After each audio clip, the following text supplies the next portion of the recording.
师释迦牟尼佛。南无本师释迦牟尼佛。南无本师释迦牟尼佛。阿弥陀佛。Selamat malam semuanya, terutama buat Bapak Eko yang telah hadir di sini ya, Bapak Peno, mantan Pemimas Jawa Barat, dan kita berterima kasih beliau mau sharing kepada kita. Pada hari ini kita akan membahas tentang pelayanan.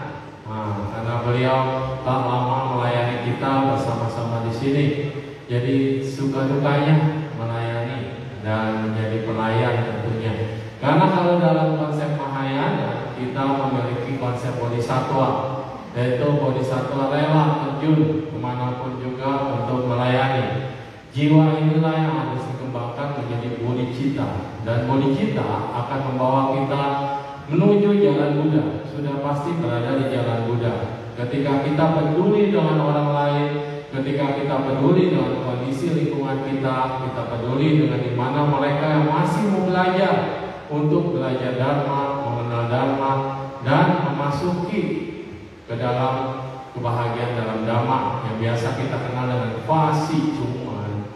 Jadi fasi cuman itu mutlak bisa didapatkan kalau kita belajar Dharma, kita mengenal Dharma, dan kita mempraktekkan Dharma. Karena Dharma adalah penuntut hidup kita sehari-hari. Ya, langsung aja kita kenalan dulu sama Bapak ini, mungkin yang Instagram di rumah ya, belum kenal dengan Pak Eko kita ini, tahunya masuk Pak Eko. Silakan Pak, kenalan dulu. Terima kasih dulu Bu Toko. Terima kasih kepada pengurus Wihara Dharma Sagara. Banyak saya kalau di sini boleh juga, boleh ya, biar pada tahu. Selamat malam Amitofo, Bapak Ibu yang ada di sini maupun yang di rumah melalui Instagram Suhu Nensu atau Suhu Sakya Gata. Ya. Jadi saya tidak asing lagi di sini. Saya juga berterima kasih bisa berbagi di sini. Saya tidak intinya melayani dan juga sampai HP pun tidak pernah saya matiin Zoom dari dulu itu, ya. Karena Zoom tadi malam jam berapa konteks saya untuk menyampaikan ya berbagi di sini.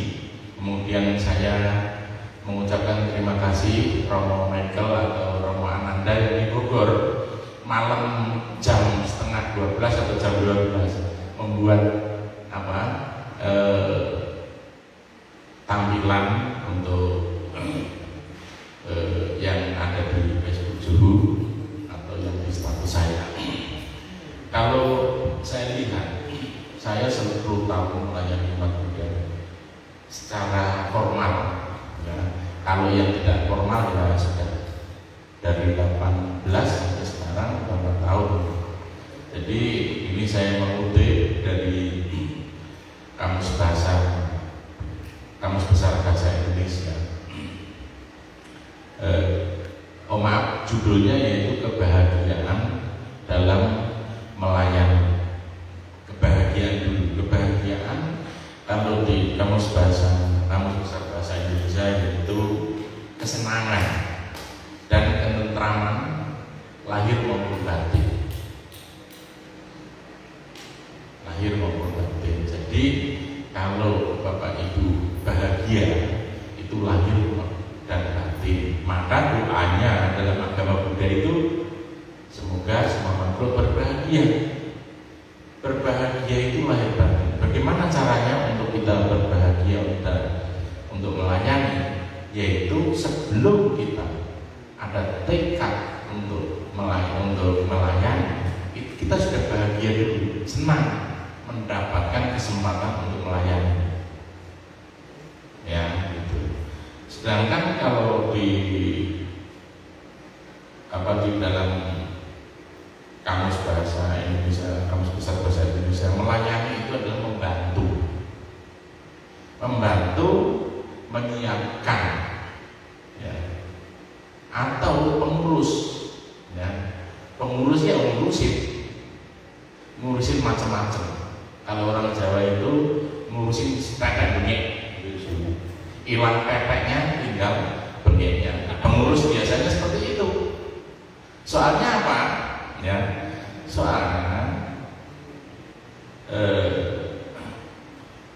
kalau menjadi pengurus itu harus siap sakit hati.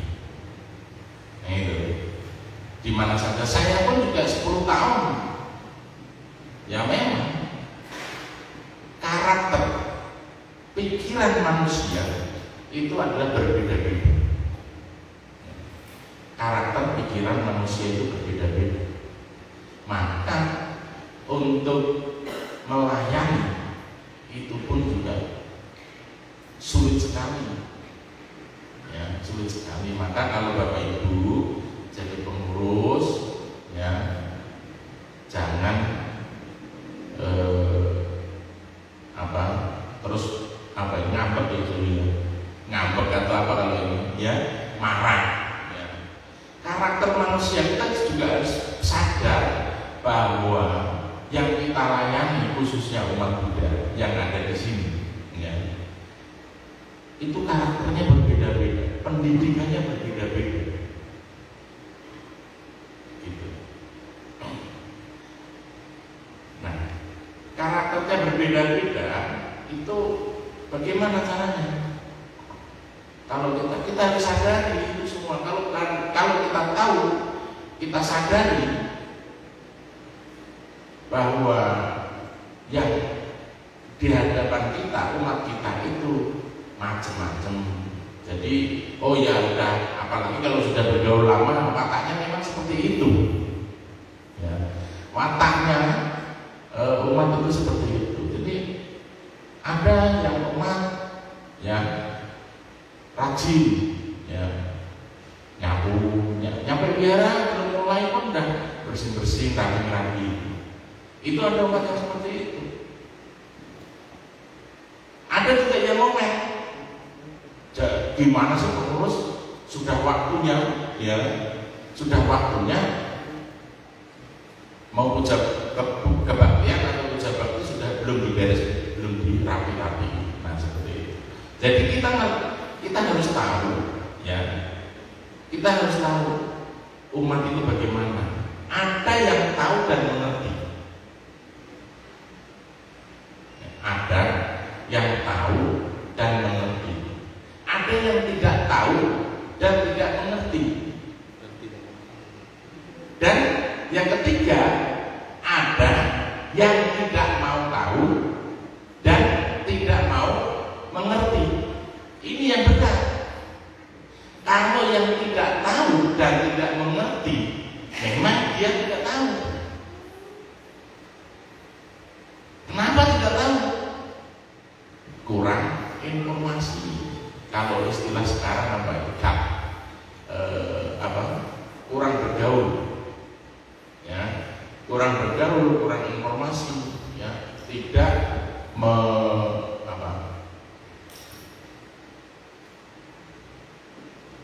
informasi itu kurang begitu kurang begitu tahu. Kemungkinan gaptek juga. Nah, sekarang seperti contoh, ya, Dirjen tadi mengeluarkan tentang Waisak, ya, seperti itu. Saya tahunya dari mana? Ya dari medsos. Sekarang itu tidak ada yang bingung, tidak ada yang ketinggalan. Orang-orang yang ketinggalan dan yang tidak mengerti adalah orang-orang yang gaptek. Tidak ada orang yang lulus sebenarnya. Ada orang, Bapak Ibu, buka HP, pernah, ya, buka HP. Apa? Bukan mainan, bukan chattingan, tetapi apa? Buka mantra-mantra itu, ya. Kalau di Theravada buka parita ada. Coba Bapak Ibu, sekarang tidak perlu pakai buku. Seandainya Ya memang kalau memang bisa pakai buku, karena HP nanti keganggu konsentrasinya kalau sembahyang kurang bagus. Tetapi kalau nggak kebagian buku apa boleh buat. Nah itu juga bisa. Nah saya yang pertama tadi tidak tahu dan tidak mengerti. Itu orang yang seperti itu kalau bijaksana, ya jadinya mengerti dan tahu, mau tahu dan mau mengerti. Kalau orang yang bijaksana, karena apa? Mau tahu. Tapi kalau yang tidak tahu, ya, tidak mau tahu dan tidak mau mengerti, ini yang sulit. Apa ngomongnya? Orang mau berbuat baik kok, ya kan? Dipersulit. Ya, saya pernah dulu seperti itu, digitukan. Tetapi sekarang semuanya persyaratan itu sudah memakai aplikasi. Kalau persyaratan itu tidak lengkap, tidak akan muncul yang kita inginkan. Yang kita inginkan tidak akan muncul. Padahal ya itu yang sebenarnya.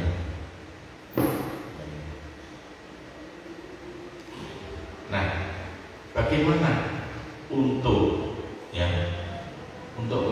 kita sendiri yang mengerti, yang harus mengerti orang-orang yang berkualitas, yang seperti itu, bermacam-macam kualitasnya. Jadi Bapak Ibu yang ada di wihara ada masalah atau ada yang di rumah, memang orang itu berbeda-beda yang wataknya. Makanya kita bersyukur sekali mengenal damai. Damai itu bisa merubah watak manusia, bisa merubah kebiasaan manusia. Kalau kita belajar damai dengan baik dan benar, karena damai itu adalah bisa merubah kita menjadi baik.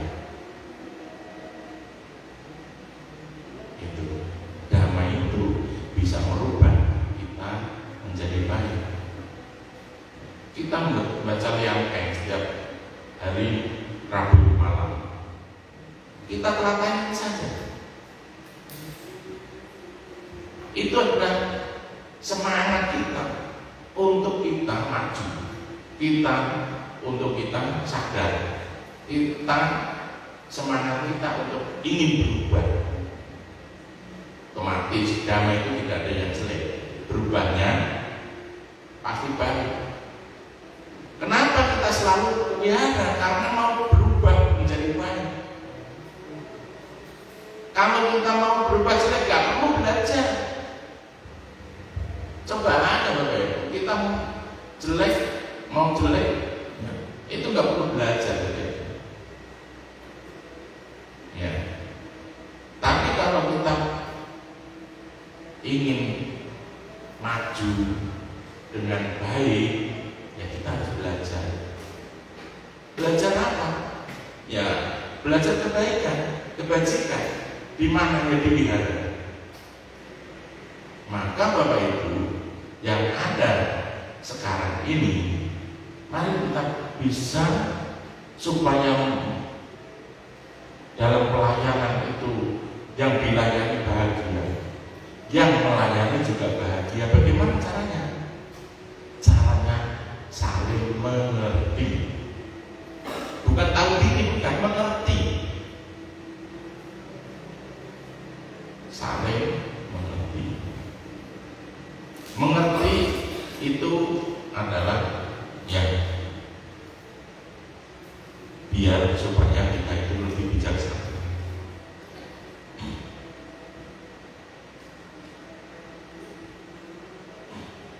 Jadi damai itu memang tidak ada duanya. Kalau menurut saya, ya.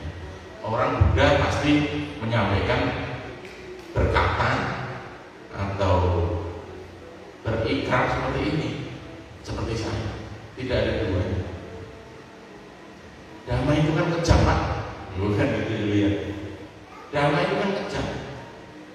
Bukan kejam. Damai itu apa mestinya? Ya, damai itu apa mestinya? Apa mestinya? Karma kita masing-masing tidak akan tertukar. Terima kasih. Tidak akan tertukar ke siapapun. Ya, kita sudah tua. Mari kita perbanyak amal baik. Ya, mumpung masih sehat. Yang sakit pun juga bagaimana caranya untuk berbuat baik amal. Ya, sekarang ada suhu di sini, ya kan?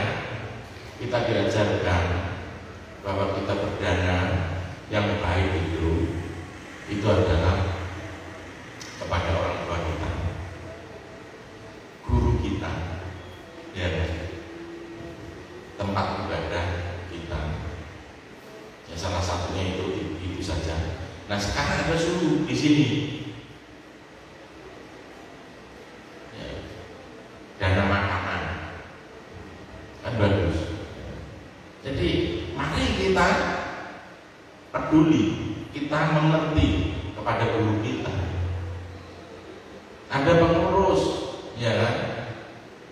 Mari kita bisa kerjasama dengan pengurus wihara, pengurus yayasan, supaya kita semua sehat. Seperti ini wujud kebaktian, protokol kesehatan tetap dijalankan. Karena apa? Karena anjuran pemerintah, bukan anjuran pemerintah saja sebenarnya. Pemerintah menganjurkan kita itu karena itu untuk kesehatan kita bersama, bukan untuk pemerintah saja. Pemerintah kalau rakyatnya sehat, pemerintahnya senang. Ya, tidak terjadi. Saya ya bersyukur sudah divaksin 2 kali sudah. Ya, di sini yang sepuh-sepuh mungkin yang pengurus silakan saja, harus kita yakini itu bahwa virus corona ini memang tidak kelihatan, tetapi ada, tapi banyak orang menyepelekan. Kita harus tahu dan mengerti, dan harus bisa bijaksana mengantisipasi ini. Jadi susah sekali ya orang-orang yang tidak mau tahu. Jadi tidak, akhirnya apa? Dari yang dilayani pun tidak akan terlayani akhirnya. Persyaratannya begini, ya kan? Kalau wihara sini mau mengajukan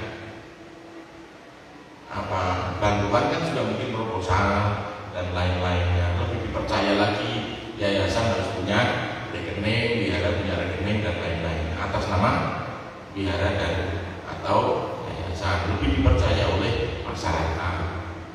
Nah, kemudian saya ingin mengutip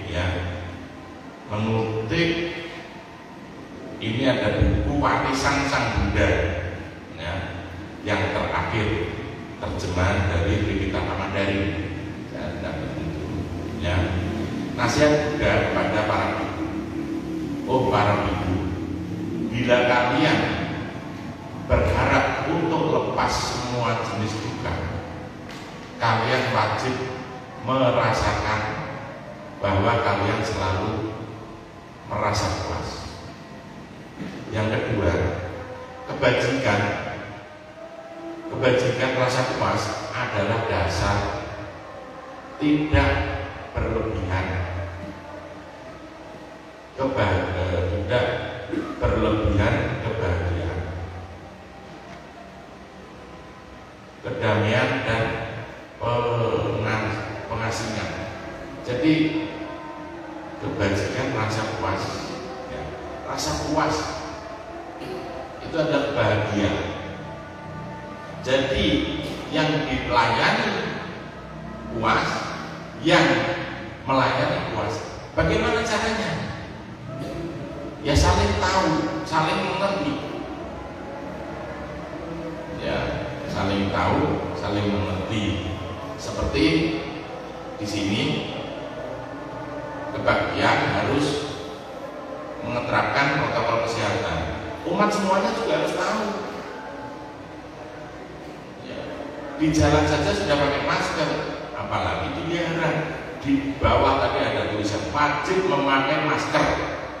Wajib itu harus, tidak boleh ditawar lagi. Gitu. Wah, virus itu kan kalau memang sudah karmanya meninggal ya meninggal, kalau belum karmanya meninggal ya belum. Ya, kita kan tidak tahu karma itu. Ya, kita tidak akan tahu karma kita masing-masing. Maka kita pelihara kehidupan ini dengan apa? Menjalankan ketentuan yang ada dari pemerintah maupun dari wihara. Ketentuan yang ada di pemerintah ataupun dari wihara. Kalau ada acara besar di sini, di sana sudah ada semprotan apa itu yang dilakukan antiseptik itu ya, nah, seperti itu, cuci tangan, hand sanitizer, ada lengkap semuanya di sini. Ya dimanfaatkan itu, bukan untuk kita, untuk diri sendiri, tetapi juga untuk orang lain. Kita baik-baik saja, tetapi orang lain belum tentu baik. Dalam kasus corona ini, jadi kalau kembali lagi, kalau kepuasan orang mengerti, yang tidak mengerti, yang tidak tahu dikasih tahu mau tahu, akhirnya terlayani. Kalau terlayani, pada akhirnya menumbuhkan kebahagiaan. Kebahagiaan itulah yang dicita-citakan semua makhluk. Gitu. Nah, cara membuat karma buruk apa? Dulu di wihara Dharma Sagara, pengurusnya galak-galak, ya kan? Nggak mau tahu emang saya siapa. Ya kan? Saya ini kan dulu pernah nyumbang wihara ini gede, bisa seperti itu, Bapak Ibu. Jangan salah. Orang suruh mau masuk aja suruh pakai masker dan ini dan itu. Lah ini kan untuk kesehatan bersama. Pemerintah tentu harus mewajibkan, wihara juga mewajibkan. Tidak pilih-pilih kalau aturan itu. Seperti hukum karma. Nah nanti tahu-tahu, ya kan? Tuh kata Pak Eko, kata Pak Eko. Ya nggak kata Pak Eko, kamu harus begini, kata Pak Eko itu begini. Bukan kata Pak Eko, tetapi diri sendiri aja menjalankan, melakukan apa yang sudah ditentukan oleh wihara dalam pelayanan, ya, dalam pelayanan. Kalau saya dulu sudah saya tulis, ya, pelayanan saya gratis. Ya. Terus ada lagi banner, terima kasih saudara tidak memberi apapun kepada kami. Nggak tahu, yang sekarang kan kita juga tidak tahu masing-masing. Ya, di situ ada banner itu saja. Jadi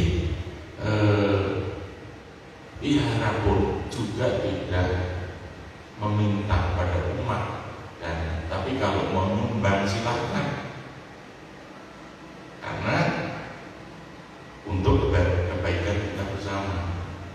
Jadi apa sih ya kebahagiaan itu Suatu kebahagiaan, kepuasan itu apabila kita bisa melayani umat dengan tidak ada permasalahan, tidak ada kendala, itulah kebahagiaan kita. Nah, melayani ini kan macam-macam. Jadi ada ya, ada beberapa yang tadi sudah saya sampaikan bahwa ada beberapa umat yang kualitas dari agamanya, kualitas dari pendidikannya itu berbeda-beda. Maka kalau ada yang mau tahu, ada yang tidak mau tahu, ya seperti itu, ya macam-macam. Makanya kita sering lah, ya, apa yang sudah di rutinitas di hari ini, Rabu malam, sore, malam ada puja bakti, ada kebaktian, banyak-banyak ini. Mumpung kita masih sehat. Wong Sin itu nama sekarang itu bisa membuat kita satu sehat. Kalau untuk anak kecil lebih nanti cerdas, kecerdasannya bertambah. Kenapa? Saya bukan ngarang, bukan apa, tetapi kalau orang sering nama sekarang, kenapa bisa cerdas? Karena otaknya dialiri. Coba kalau orang sakit, nggak ada, nggak bisa gongsi atau nama sekarang. Maka untuk mencegah stroke, untuk sehat itu ya harus, kalau memang nggak bisa kan maskara ya atau gongsi, kita belajar sedikit-sedikit. Kalau yang sepuh-sepuh ya gongsi atau nama sekarang itu susah, agak dipaksa sedikit-sedikit, nanti lama-lama akan terbiasa, ototnya itu nanti akan lemas sendiri, ototnya itu akan lemas sendiri, agak dipaksa. Nanti kalau sudah capek berhenti, duduk aja nggak apa-apa. Kalau memang sudah capeknya sudah capeknya itu berhenti, ikutin sesuai dengan aturan sembahyang mahayana. Nah seperti itu. Jadi ada juga ya, saya sampaikan tadi, ada juga yang muda ya, yang muda ini kan harus memang aktif. Nanti kalau bisa ganti yang di sini gantian, mimpin kebaktian, mendampingi suhu. Kalau nggak ada suhu, belajar ya. Kalau memang malu ya nanti nggak bisa terus gitu. Tapi kita belajar. Siapa lagi ya, regenerasi kita. Dan saya mengutip ini Dhamma Pada ayat 15 bait 1 dan 2. Sesungguhnya bahagia jika kita hidup tanpa membenci di antara orang-orang yang membenci. Di antara orang-orang yang membenci, kita hidup tanpa membenci. Jadi gini Bapak Ibu, kita bahagia itu tidak saling membenci, apalagi dendam ya, itu tidak bagus. Karena dulu terus-menerus kalau dendam, apalagi sampai masuk ke pikiran. Udah kalau sudah benci, ambisi. Udah kalau sudah benci, ya sudah. Kalau sudah masuk pikiran, itu waduh, luar biasa. Ketemu aja tidak mau, apalagi nanya kalau pas ketemu nggak mungkin. Sesungguhnya kebahagiaan itu sungguh bahagia jika kita hidup tanpa keserakahan di antara orang-orang yang serakah. Di antara orang-orang yang serakah, kita hidup tanpa keserakahan. Jadi bukan kita tidak perlu harta benda materi. Harta benda materi itu penting. Ya. Kenapa penting? Karena untuk kelestarian hidup kita masing-masing. Kesejahteraan itu juga salah satu kelangsungan hidup. Tetapi kalau sudah kaya, itulah yang harus selalu bijaksana. Atau yang tidak kaya bagaimana? Ya boleh, nggak masalah. Harus bijaksana juga. Harus bisa membantu. Apa sih yang nggak? Apa yang punya? Kalau yang nggak punya itu, apa punyanya? Tenaga, bisa kita berdana pelihara. Ya. Apa kalau dia nggak punya? Ya tadi saya sampaikan, ngepel, nyapu, bersih-bersih, atau yang bisa kita lakukan dengan tenaga yang tidak mengeluarkan modal atau dunia. Yang kaya juga berdana juga materi maupun materi ataupun tenaga juga bisa, nggak masalah. Dua-duanya. Nah, mari kita rapat yang sudah ada ini. Ini kan juga yang membuat kan umat juga, bukan pengurus itu kan cuma mengkoordinir. Kemungkinan yang pengurus ya kemungkinan juga yang lebih besar, biasanya kan seperti itu. Ya. Dana berdananya. Tapi juga ada yang pengurus, ada yang berdana besar, itu pengen menjadi pengurus. Ya, ada yang menjadi pengurus. Nanti kalau tidak menjadi pengurus, wah, itu tadi kebencian yang muncul, ya kemana-mana mulutnya nggak penting. Tapi kalau orang bijaksana, kaya ataupun miskin, tidak penting ya menjadi pengurus. Ada beberapa akhirnya benci, tidak mau pelihara, bukan pelihara sini ada. Benar, berapa M dia bukan pelihara itu? Ibunya pernah cerita saya sih. Tapi dia pengen menjadi ketua pengurus, mau menguasai, gitu loh. Ya tetapi jadi pengurus itu kan yayasan yang menunjuk, rapat yayasan yang menunjuk ketua, pengurus dan lain-lainnya. Kebetulan yang nyumbang agak banyak atau juga bahkan banyak tidak terpilih marah. Sampai saat ini ada dilihat, bukan di sini. Yang pada intinya kalau memang sudah membantu, ya lepas saja. Jangan mengajarkan bagaimana kita melepas. Gitu. Jadi kaya mengumpulkan harta benda itu juga penting. Tetapi juga jangan lupa. Oh, ya, terima kasih untuk Pak Eko pembabaran yang luar biasa, dan belum selesai nih ya.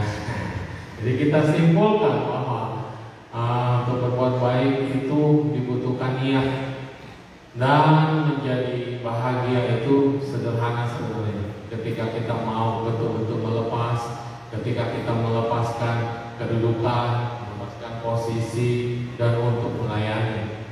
Kenapa ini penting? Karena menjadi seorang pelayan adalah memiliki keinginan untuk membuat kebajikan. Ini wihara, tuan rumahnya bukannya saya, bukannya biksu.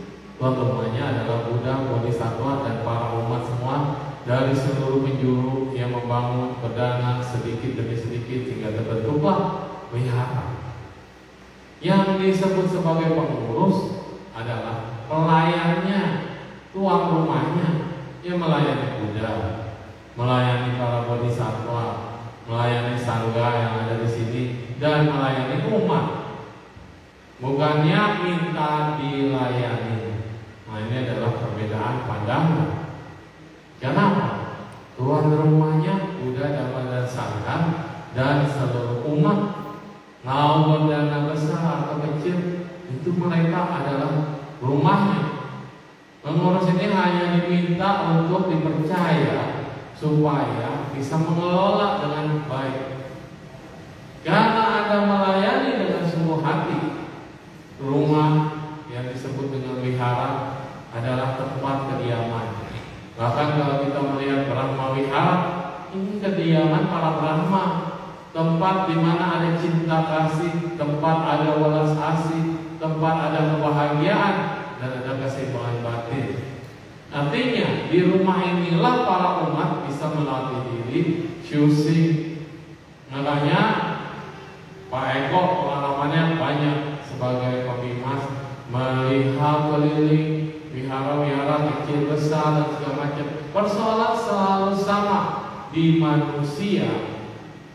Ketika kita ditunjuk, langsung yang muncul keakuan, bukan merendahkan, bukan untuk betul-betul mengembangkan dan melayani, tetapi minta dilayani. Privilege, kamu gak kenal siapa saya. Dalam pandangan Buddhis, berdana adalah melepas, bukan berdana memiliki. Kalau berdana memiliki namanya bisnis. Anda punya perusahaan, yes, Anda adalah kepalanya. Tapi kalau di wihara, Anda berdana melepas, dikembalikan. Dan Anda hanya memiliki tugas untuk melayani. Apa sumbangsi saya untuk diri saya sendiri dan untuk orang banyak? Namanya celilitha. Celi adalah membuat kita juga melatih diri merontokkan ego kita, kesombongan kita, keangkuhan kita. Sementara semua ini Anda dipercaya sementara, nanti juga berpulang pada yang kuasa. Nanti juga akan kembali lagi, roda akan berputar. Saat ini Anda menekan orang, nanti Anda ditekan orang. Saat ini Anda melayani orang, nanti Anda dimuliakan oleh banyak orang. Saat ini Anda sombong, nanti Anda tidak ada yang mau berteman dengan Anda. Roda berputar terus. Saat ini saya di bawah, tapi saya mau melayani dengan hati, tekad, dan kesungguhan. Roda ini akan muter sampai di atas. Saya bahagia karena saya bisa memutar roda dharma lebih cepat, memutar roda ekonomi lebih cepat, memutar roda kehidupan atau ingin atau nasib lebih cepat. Kekuatan inilah yang gak bisa dikontrol oleh siapapun, termasuk orang yang disebut punya power. Karena kekuatan kebajikan dan kekuatan kejahatan tidak ada yang bisa kendalikan kecuali dirimu sendiri. Diri kita mau berbuat yang tambah baik atau berbuat tambah jahat. Orang lain itu hanya melihat apa yang terjadi pada diri kita karena perbuatan kita sendiri. Nah, jadinya pelayanan di wihara ini penting. Anggap wihara ini sebagai tanah suci Anda sendiri untuk melatih diri. Orang maunya datang ke wihara pas kebaktian aja. Jadi kalau nggak ada kebaktian ngapain? Wiharanya milik suku. Terus sukunya ngapain? Diam-diam aja sendirian. Kita makin melam. Jadi jadikan wihara ini tempat aktivitas. Ya memang sekarang sih lagi dalam COVID ya. Nah, tapi kita masih bisa bersyukur, bisa berjalan, dan nggak semuanya bisa datang, Pak. Nah, jadinya umat kita masih banyak. Tapi yang berani datang ya silakan, karena kebaikan. Datang nggak datang sakit tetap ada, tapi kebajikan berbeda. Kebaikan di rumah sama kebaikan di wihara berbeda. Cuma ya kita harus tahu diri bahwa keramaian perlu dijaga. Jadi ya yang sudah datang silakan. Tapi aktivitas ini tadi sudah dikatakan pemimpin kebaktian, kita bisa belajar. Ini juga melayani. Seharusnya ada pelayanan umat, menjamu umat yang datang, dilayani. Cuma katanya orang sini udah tahu, dia juga orangnya jadi layani sendiri. Iya. Kalau di tetangga datang langsung disambut, salaman, pas sekarang ajari, gitu kan? Jadi ini adalah salah satu bentuk pelayanan. Bahagia atau enggak tergantung kita. Kalau kita dengan tulus melayani, bahagia tadi sudah dikatakan. Kalau tidak, yang ada hanyalah penderitaan, ribut kebencian. Besok kamu datang lagi ke wihara, lihat suhunya galak, kamu pergi lagi. Lihat suhunya lucu, gua disakronin. Teror pak gitu. Suhu ini, wah bahaya kan? Nanti saya dimakan sama hiu. Jadi ya semacam itu. Jadi kita melayani adalah satu berkah. Nah di sini sebagai umat sekalian, sebagai pengurus, sebagai di rumah, kita harus ada basic cinta kasih, harus ada basic welas asih. Inilah yang menjadi fondasi pelayanan. Kita melayani mereka yang sakit, sampai katakan siapa yang merawat yang sakit, dia merawat aku. Kita kunjungi, kita doain. Kalau sekarang jangan online, jadi bisa pakai online doain. Happy, didoakan ada kepedulian, dan tolong dikasih tahu juga kalau ada yang sakit siapa ke kita, jadi kita bisa pelayanan. Kalau enggak ya kita nggak tahu, ya kan? Udah lama nih nggak muncul, kenapa? Ditanyain, kuatsin, diperhatikan. Mudita adalah kebahagiaan, salah satu dari dharma wihara. Artinya semakin Anda belajar dharma, semakin Anda wihara, semakin bahagia harusnya. Bukan kebalik. Kalau semakin belajar dharma, semakin tahu, semakin panau, semakin ribut. Jangan. Terakhir adalah kebijaksanaan yang muncul karena keseimbangan. Tidak ada perbedaan. Mau kaya, mau miskin, pakai hijing di depan, mau pakai hijing ya di belakangnya. Yang di depan nggak ada privilege untuk orang-orang tertentu. Kenapa? Intensin sama semua. Ketika Anda masuk wihara, ini pangkat semua ditaruh di luar. Makanya kita lihat masuk pintu harusnya gerbangnya kecil. Langsung Maitreya yang muncul. Kenapa Maitreya yang muncul? Anda harus lihat masuk wihara yang nyambut siapa? Mila kok. Mila adalah Maitri, cinta kasih, welas asih yang dalam. Dengan perut yang besar, artinya toleransi yang besar. Senyumnya yang lebar, artinya Anda masuk wihara harus tersenyum loh.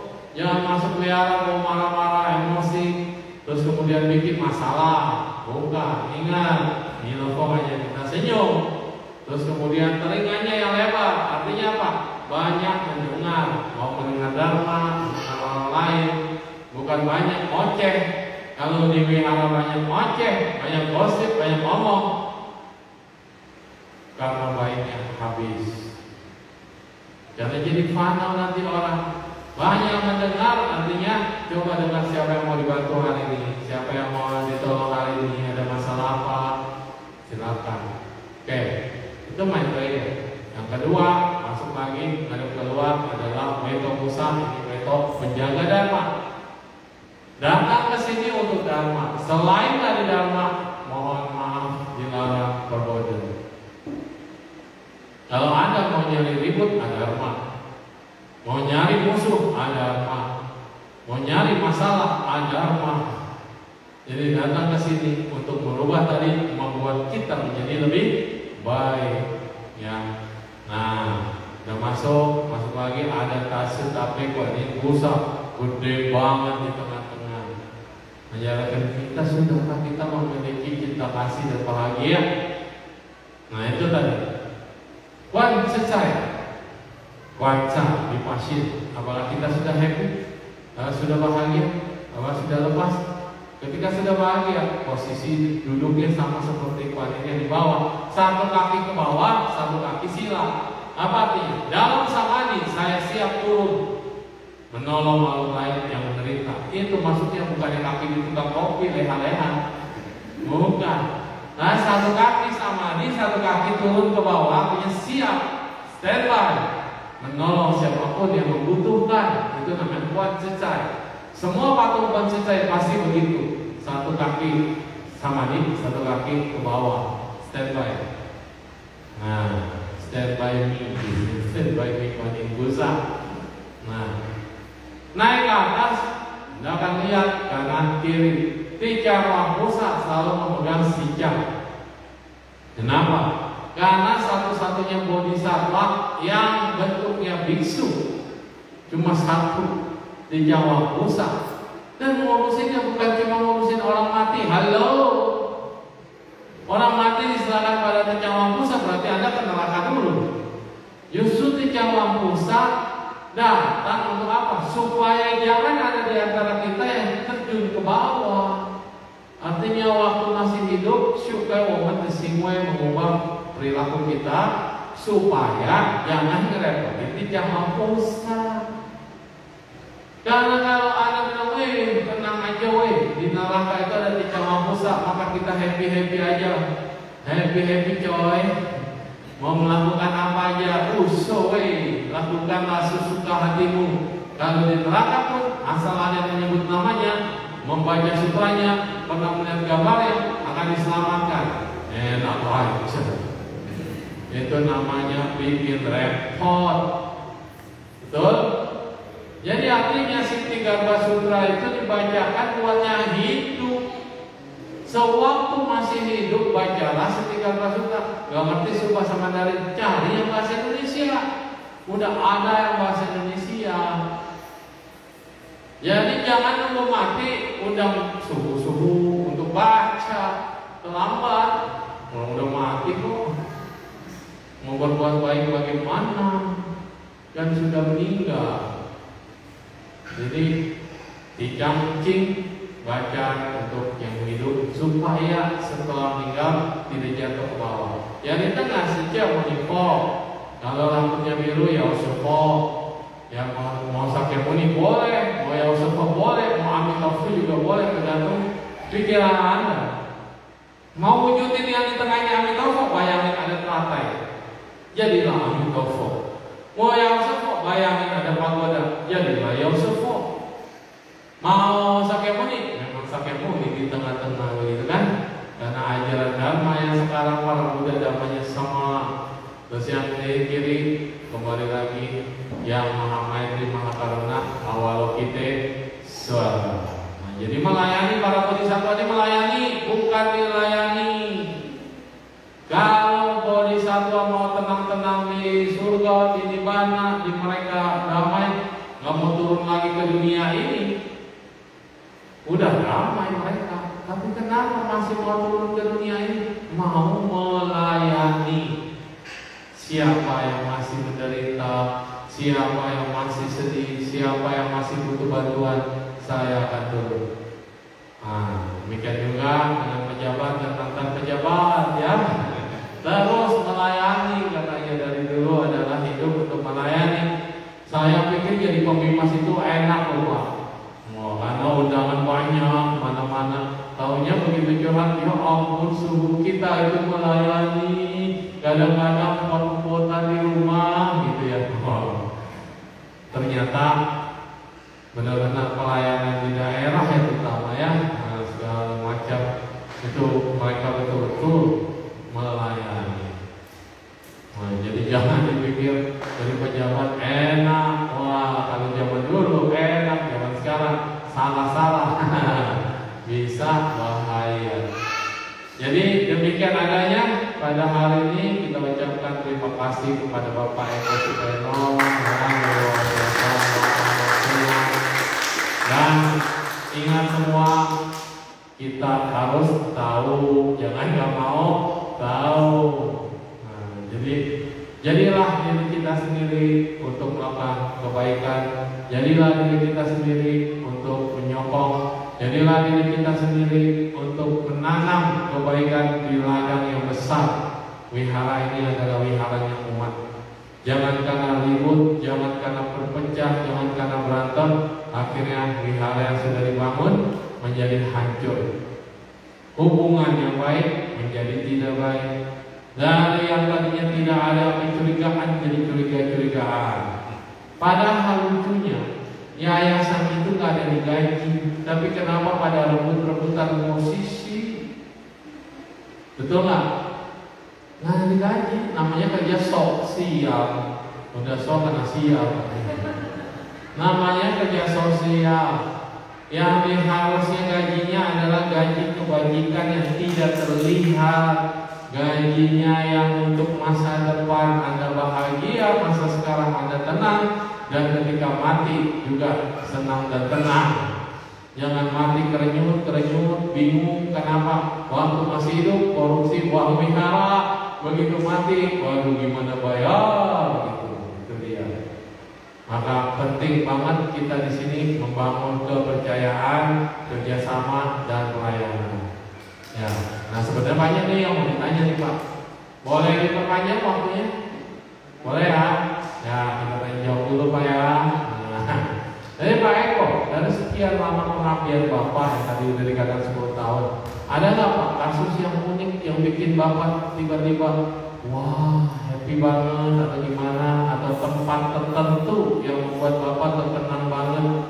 Apanya tuh Pak? Boleh di-sharing ke kita ya selama keliling-keliling ini. Terima kasih Su. Saya terus terang aja Pak sama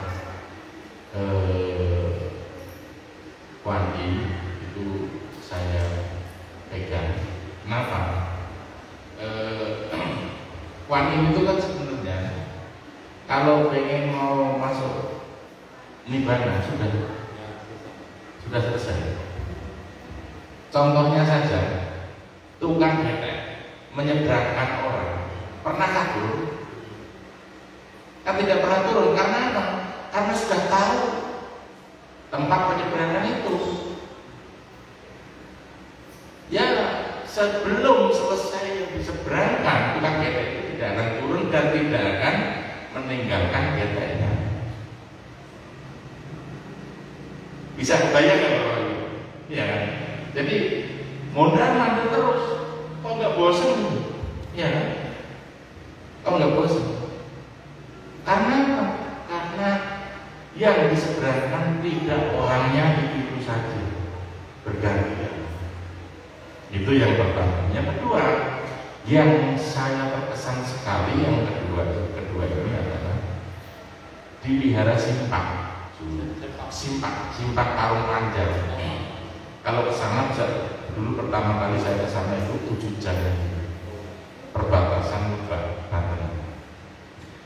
Sana itu saya memang prioritas. Saya pertama kali kan yang saya prioritaskan itu adalah saya ingin menengok wihara-wihara yang di pinggir-pinggir pelosok-pelosok yang terpencil. Memang saya lakukan itu. Kalau yang di dalam kota yang seperti ini itu udah nggak asing lagi, sambil jalan kita selesai. Tetapi yang di jauh-jauh itu, makanya pengurus wihara sana bilang, Pak belum pernah ada pejabat yang kesini Pak. Nah kemudian kalau ada bakso atau apa, itu saya dorong ke sana. Karena apa? Sana itu 100% satu RT 100 kakak pada zaman itu Buddhis. Jalan, ya sama saya ya masih budian saya lah. Petani jadi babi itu masih di mana-mana. Sampai sekarang masih begitu. Kemungkinan juga pernah dari sini juga ada. Ya, ada yang nitip dulu dari sini apa buku atau tas itu saya sana. Terus ada yang nyumbang juga barang saya karena sama saya kesana pertama kali diusir dari suruh pulang karena mendung. Kalau hujan saya harus bilang karena becek masuk tanah. Jadi di balik bukit perhutani itu ada satu RT Yang kedua yaitu di Cemara. Yang ketiga itu Cemara juga. Sana juga. Cemara itu Kerawang pinggir laut sana. 2 kali pinggir laut. Ya, pinggir laut. Boleh nanti suruh kalau mau ke sana. Sana sekarang juga udah agak mending lah rumahnya lah Cemara itu. Nah di sana itu kebetulan lurahnya itu Buddhis. Nah lurah yang dulu berapa kali, 3 kali atau 2 kali itu pilihan tapi terus. Nah ini nggak maju. Ada anaknya tokoh nyalon jadi lagi yang Buddhis, jadi lurahnya Buddhis lagi. Jadi di sana sampai Pak Budi Setiawan nginep di sana pas peresmian wihara itu. Karena wihara dulu itu kecil, mau dibangun, ada yang umat menghibahkan tanahnya tukar beli. Jadi wihara dulu itu 400 meter, tanahnya ditukar 800 meter. Cara tukar beli, ya bagus sekali lah. Yang meresmikan saya minta Pak Budi dulu masih Pak Budi. Itu yang saya terkesan, dan juga yang nggak kalah pentingnya, saya meniup lilin ulang tahun pertama kali setua saya ini di wihara Tasik. Iya, Tasikmalaya. Saya ya pas ngasih berbagi begini paparan gitu, kemungkinan lihat ada salah satu umat melihat biodata saya, langsung kabur nyari kue ulang tahun.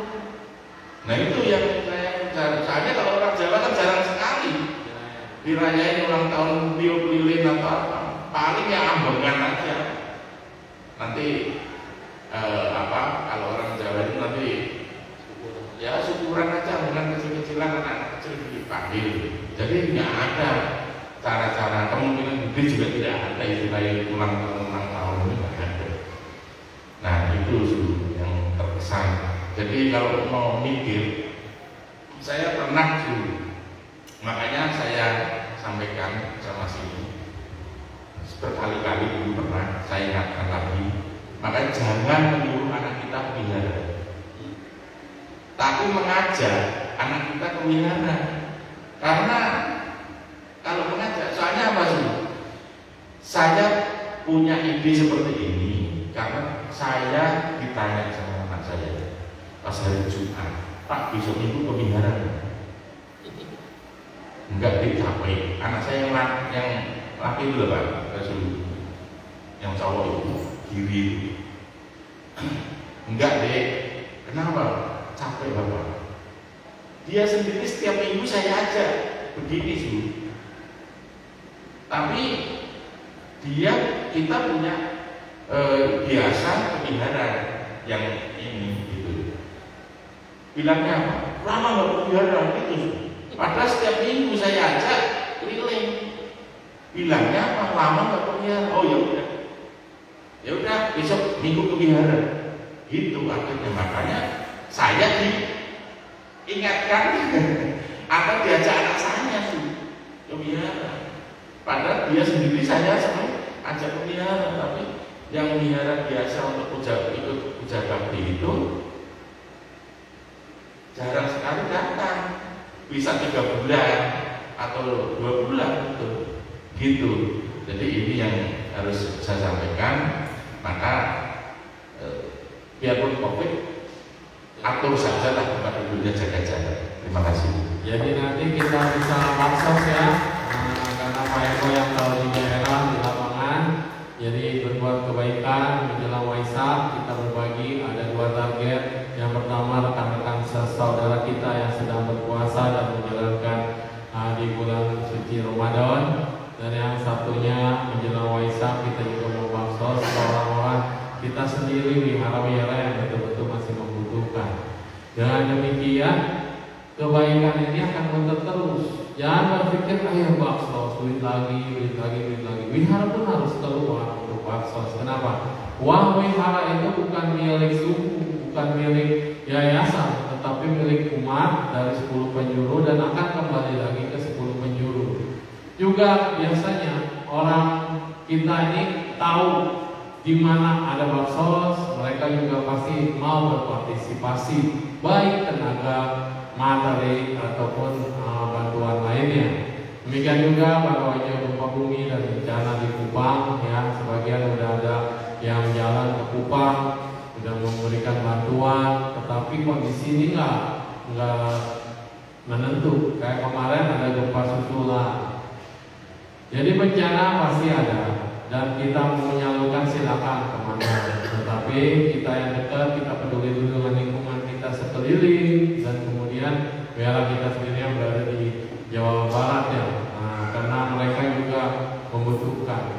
Karena kita harus punya ajaran untuk berbagi. Berbagi itu adalah keindahan hati. Berbagi adalah memberikan cahaya dalam hati kita tetap menyala. Bukan minta. Kalau di Buddhis kenapa minta dengan berbagi beda? Kalau kita senang berbagi, kita tidak akan kekurangan. Kalau kita minta, kita akan selalu kekurangan di situ. Karma baik, ada yang membantu, berarti Anda selalu terpenuhi. Karma buruk, udah minta tidak dapat dan tidak dipedulikan, itu karma buruk terus berbuah. Kenapa? Karena Anda tidak menanam. Jadinya kita harus punya fokus. Udah menjelang Waisak, waktunya cepat banget ya. Udah cengpek, udah mau Waisak lagi. Iya, Waisak kali ini kan nggak boleh rame-rame. Waisaknya nggak boleh rame-rame, berarti kayaknya di Jawa nggak jadi ya. Nah, jadi kita bikin acara aja, ngumpulin dana, juga nggak usah semua ikut. Kalau semua ikut nanti juga sama, klaster baru nanti pandemi. Tetapi bisa mengulurkan bantuan lewat kita. Nanti kita akan salurkan ke tempat-tempat yang membutuhkan ya. Terima kasih ya Pak Eko ya, nanti mungkin saya berbantu. Terima kasih atas malam ini. Semoga kita semua berbahagia dan kita bisa memperoleh kebahagiaan di dalam melayani. Jadilah bodhisattva buat kita semua dan yang lainnya. Terima kasih. Namo Buddhaya, Namo Amitabha. Tadiyata Om Gate Paragate Parasamgate Bodhisattva. Tadiyata Om Gate Paragate Parasamgate Bodhisattva. Tadiyata Om Gate Paragate Parasamgate Bodhisattva. Amitabha. Terima kasih kepada Bapak Eko kehadirannya malam ini sama-sama seluruh pensiun. Kami segenap umat mengucapkan banyak terima kasih dan selamat malam. Oh ini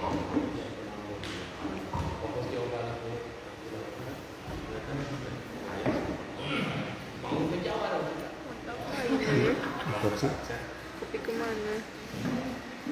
Bisa. Aduh, aku nggak tahu loh. Biasanya keluar dulu kan kemarin ya. Gimana? Keluar dulu. Keluar Ke coba. Tapi save gak? Nggak tahu kan. Coba tanya. Ada yang ngirimin nggak tahu siapa. Coba pinjam itu dulu. Bentar. Happy birthday to